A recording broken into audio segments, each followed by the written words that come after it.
Have you been diagnosed with insulin resistance or type 2 diabetes? They may not even know that they have diabetes before they see these signs on their skin. Treating skin infections timely is very important, otherwise it may progress. It may be very difficult to treat, especially when you have... Today I'm talking about 12 signs of poor diabetes control or insulin resistance on your skin. Let's get into it. Have you been diagnosed with insulin resistance or type 2 diabetes?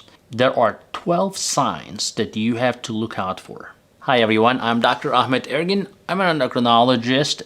I'm known as Sugar MD. I'm a certified diabetes educator and endocrinologist seeing diabetic patients every day. Today we are talking about skin manifestations of diabetes or insulin resistance.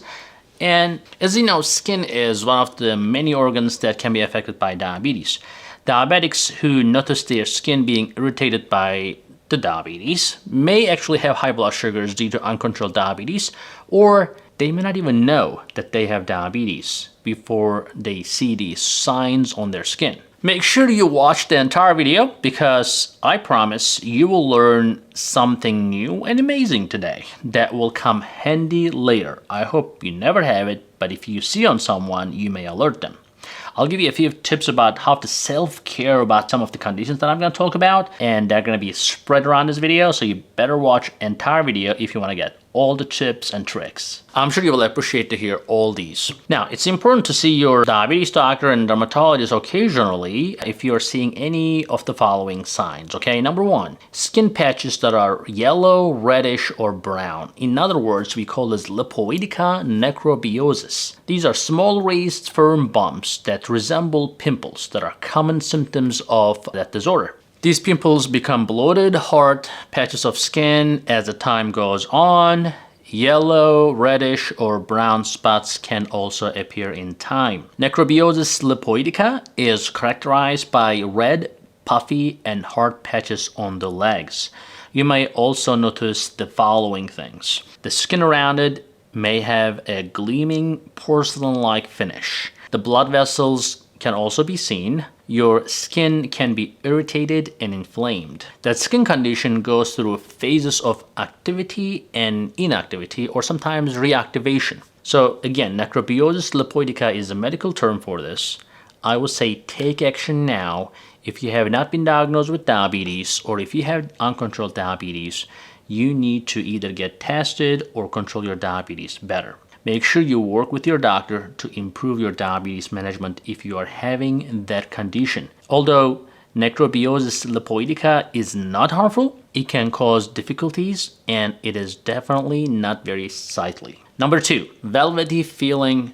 That is darker patches of skin that may indicate that you may have too much insulin in your body. If you have a black or brown patch of velvety skin, it could be on the back of your neck, it could be under your armpits or groin or elsewhere, and this is very common with pre-diabetes as well. Yes, we're talking about acanthosis nigricans. That's the medical name for the skin disorder. Acanthosis nigricans is going to cause darker skin, as we talk on the neck, and especially in the creases of your skin.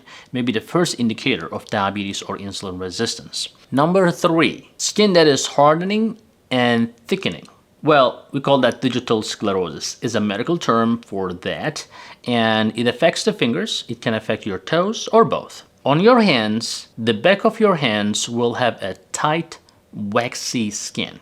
Fingers actually can stiffen, and it can become even difficult to move. If your diabetes has been inadequately managed for years, it can feel like you have pebbles in your fingertips as well. Your skin will be hard and thick in this condition, and it can be swollen looking as well, and it can expand to your forearms and upper arms as well. It can appear on the upper back sometimes, the shoulders, and neck occasionally. The thickening of the skin can sometimes expand all the way over to your face and shoulder and chest, and that's not fun. Now, skin around the knees, the ankles, and elbows can occasionally thicken in rare situations, making it difficult to straighten your leg or point your foot or bend your arm and so forth. The thicker skin often has the texture of an orange peel wherever it appears. People with diabetic complications or difficult to treat diabetes are more likely to develop this condition. So if you have this, make sure you inform your diabetes doctor about that thickness on your skin. Taking better control of your diabetes can definitely make you feel better. Again, alpha lipoic acid, benfotiamine, etc. will be helpful in this condition as well. Physical therapy may be sometimes required if you have physical limitations, or it can help you preserve your ability to bend and straighten your joints when the thickened skin develops, especially on your fingers or toes or other joints. Number 4, blisters. Well, it is kind of uncommon, but people with diabetes may develop blisters on their skin. It can be a huge blister, a group of blisters, or both can be visible. The blisters appear typically on the hands, the feet, the legs, or the forearms, and resemble those that appear like after a severe burn. These blisters are not typically painful, unlike the blisters that form after a burn. So it's just going to look like a balloon on top of your skin, okay? So we call this bullosis diabeticorum is the medical term, just to make it fancy, right? It's complicated.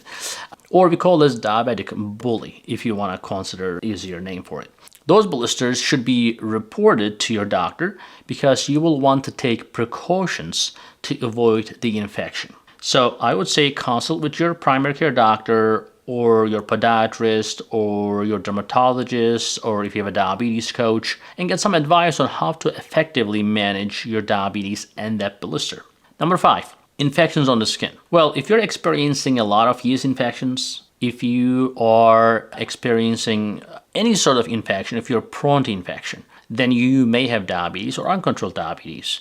If you have a skin infection, you will notice one or more of these things. Number 1, that your skin will be hot, it will be swollen, and it will be definitely uncomfortable. You may also notice an itchy rash with small blisters. Your skin can be dry and scaly, and discharges are common. It can be pus or cottage cheese appearing discharge is possible with skin infections. It can happen anywhere on your body, but it's more common between your toes, around one or more nails, or even your scalp. Keeping your toes or toenails dry is extremely important to prevent fungal infections. Treating skin infections timely is very important, otherwise it may progress. It may be very difficult to treat, especially when you have diabetes and uncontrolled diabetes with high blood sugars, guys. And if you have been diagnosed with diabetes, sometimes you require more effective treatments or bigger antibiotics or more antibiotics or longer duration of antibiotics, etc. Number 6 are open wounds and sores. Now, this is a little more than an infection. It doesn't have to be infected, but if you have a poor circulation or a nerve damage, this could be from uncontrolled diabetes in most cases, then you may develop these wounds or deep ulcers. Your body's ability to repair the simple wounds may be hampered because of this poor circulation and nerve damage.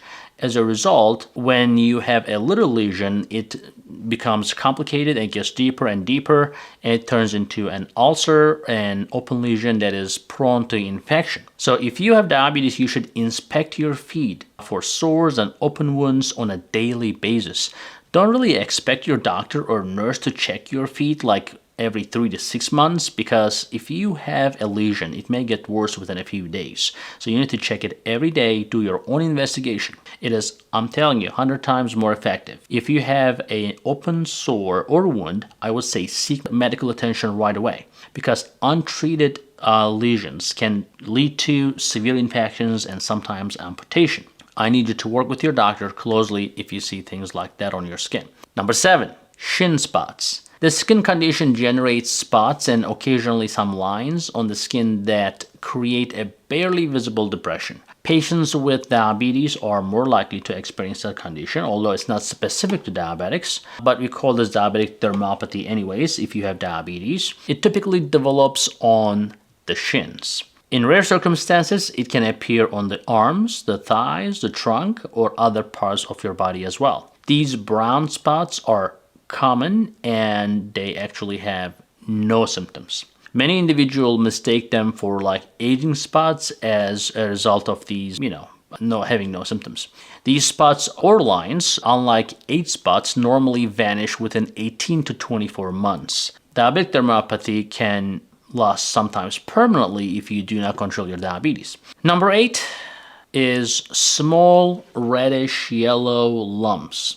In other words, we call this eruptive xanthomatosis. These lumps frequently resemble pimples when they emerge. Unlike the pimples though, they turn a yellowish tint super quickly. These bumps are generally found on the buttocks, the thighs, the elbow, and back of the knees.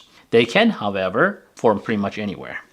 They are frequently sensitive and itchy regardless of where they occur. Now, eruptive xanthomatosis is the medical term for this, and when your diabetes is well controlled, these bumps are typically disappear super quickly. Number 9, raised lumps that are red or skin colored, and we call them granuloma annulare. It is debatable whether this skin issue is directly linked to diabetes, but as far as we know, the majority of people with granuloma annulare do not have diabetes.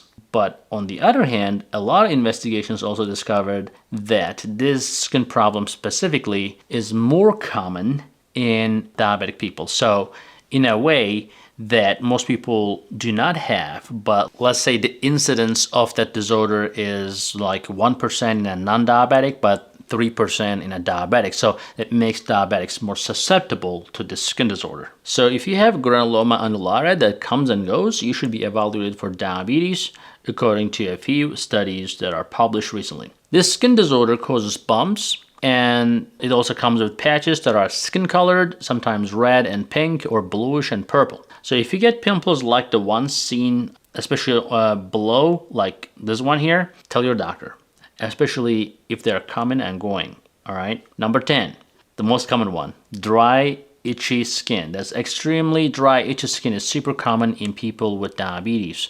This can be caused by high blood sugar for sure, but it can also be caused by a skin infection or poor circulation as well. 𝐒𝐈𝐆𝐍 is a good product that if you want to use on that dry skin. Number 11, scaly spots on or around your eyes that are yellowish in color, and we call this xanthelasma. These appear when your body fat cells are too high in your blood. It also indicates that your diabetes is poorly managed, so watch out, guys. And the last one, the tags on your skin. Now, many people have skin tags, right? They're like little growths on their skin that hang on a stalk and stuff like that. While skin tags are generally harmless, having a lot of them could actually indicate that you have way too much insulin in your blood, or that you may actually have type 2 diabetes already. So the eyes, the neck, the armpit, the groin are the most typical sites for these growths. Here are my tips that I promised in the beginning of this video. How to care for blisters. Let's talk about that. Number 1, well, I would not attempt to pop or break the blister, because the blisters are protected from the infection with the skin that covers it. I would say just wash the affected area gently with warm water and some mild soap. Antibacterial ointment should also be applied to the blister without popping it. And I would say I would cover that as well with a gauze without making it too tight. You can use some cotton bandage as well. I would use hypoallergenic or paper tape to secure the lesion as well. At least once a day, change the bandage.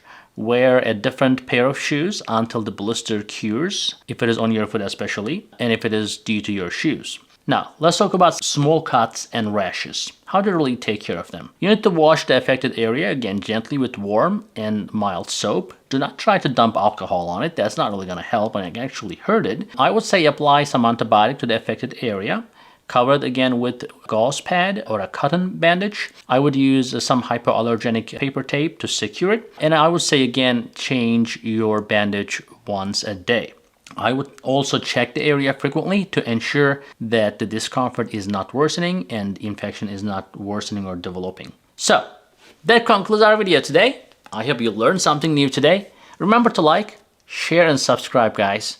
And write something in the comment section if you have experienced any of these conditions and tell us what you have done about it. So, thank you very much. We'll see you in the next video. Hey guys, I hope you're enjoying this channel so far, and I hope you subscribed already. If you didn't, do it. And if you did, watch this video right there. I think that will help you too.